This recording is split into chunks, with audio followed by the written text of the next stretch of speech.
राज्यपाल शिव प्रताप शुक्ल आज इंदौरा दौरे पर रहे, जहां इंदौरा में उन्होंने छात्रों के साथ नशे के खिलाफ रैली का आयोजन किया। इस रैली में सैकड़ों की संख्या में छात्रों ने हिस्सा लिया।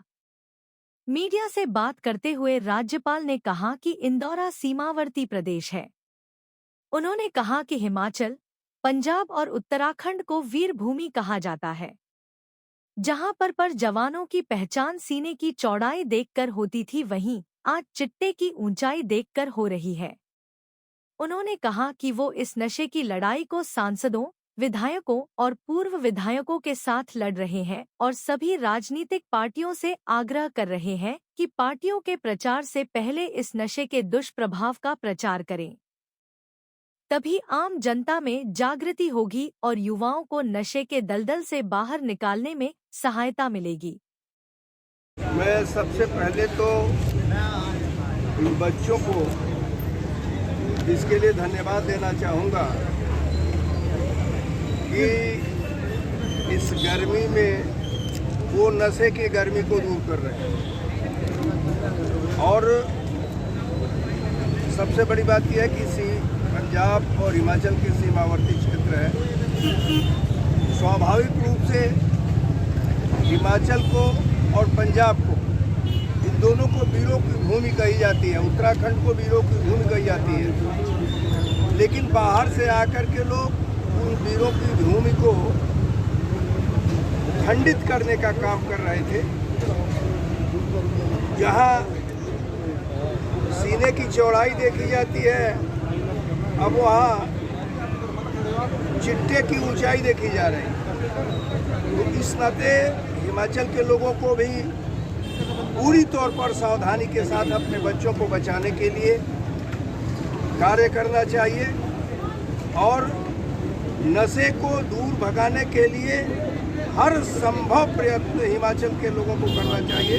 मैं आज इस अभियान में जुड़ा हूँ। हमारे साथ हमारे सांसद हैं, हमारे विधायक हैं, पूर्व विधायक हैं।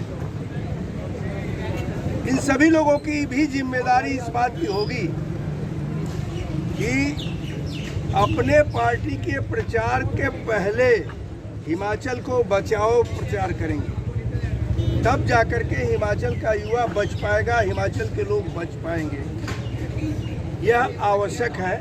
मैं इसके लिए मीडिया का भी धन्यवाद देता हूँ, क्योंकि जब से मैंने इस अभियान को शुरू किया है, प्रधानमंत्री श्री नरेंद्र मोदी जी की प्रेरणा में मुझे मिली और कि यह काम करो, सबसे अधिक अगर मेरा सहयोग किसी ने किया है तो मीडिया ने किया है। और उसी ने इस बात को फैलाया है कि आज हिमाचल के गांव-गांव से इस बात की आवाज़ उठ रही है कि हमको नशे को दूर भगाना है। पंचायतें यह कह रही हैं कि जो नशा करेगा उसको हम पंचायत की सुविधा नहीं देंगे। शुरू में कुछ नहीं हो रहा था, आज सरकार भी निर्णय रही है हिमाचल की।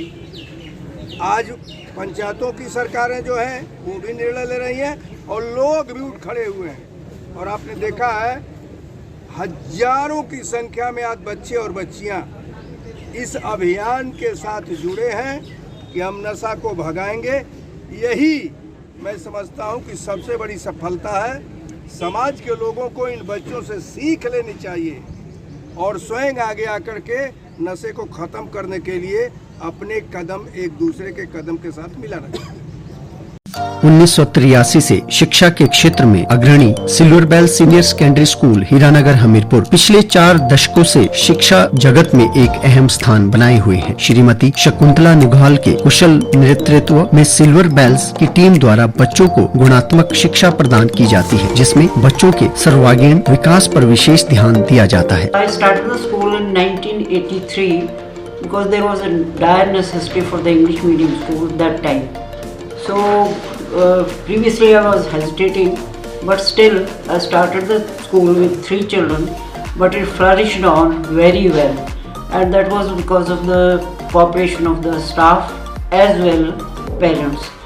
They did all the efforts to take the school up and flourish it very well, and we excelled in all the spheres, cultural activities, outdoor activities as well as the education activities. Super magnet group की सहभागिता से silver bell school में दी जाती है बच्चों को विभिन्न प्रतियोगी परीक्षाओं के लिए कोचिंग और नौनिहालों के लिए अत्याधुनिक सुविधा से युक्त बाल वाटिका की सुविधा भी उपलब्ध है। बच्चों के लिए स्कूल द्वारा ट्रांसपोर्ट की सुविधा 15 किलोमीटर के दायरे में दी जा रही है। गौरवमयी अतीत से सुनहरे भविष्य के निर्माण के लिए प्रतिबद्ध सिल्वर बेल्स स्कूल में आज ही अपने बच्चे के लिए सीट बुक करवाएं।